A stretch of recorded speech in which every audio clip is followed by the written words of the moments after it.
Hi, I'm Steve Stone, librarian at Bluegrass Community and Technical College, and this is part of the ongoing series on finding good information. Right now, it's October 2009. We're going to talk about finding okay information, and the way that most people are searching for information these days is Google. So let's take a look at the way that Google works. I'm sure you all used Google a million times already, but I'm not sure if we've taken a look at it completely before. I'm going to put in a search for credit cards college students, and maybe I can show you something different that you haven't noticed before with Google. So here we see at the top there's a pretty yellow box with 3 choices in it. I don't think I've ever seen 4. Sometimes I've seen 1 or 2, but never more than 3. So the pretty yellow box, and then we've got a skinny column over here on this side, and then we've got kind of the main column down here in the center. So Google's showing me 1, 2, 3 different things.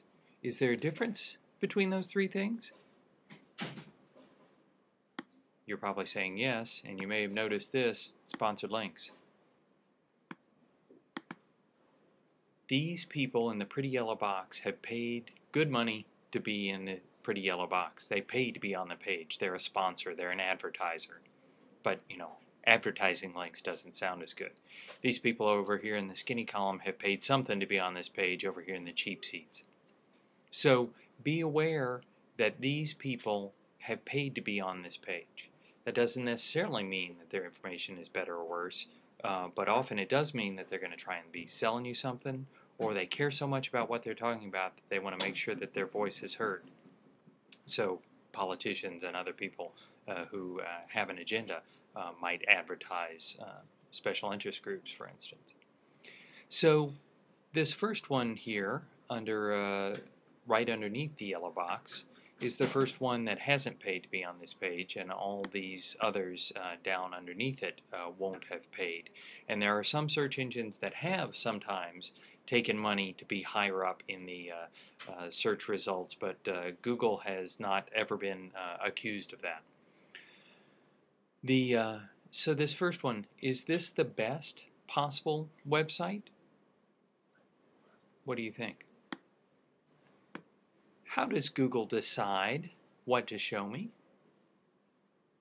What Google does is it looks for these words that said I was interested in.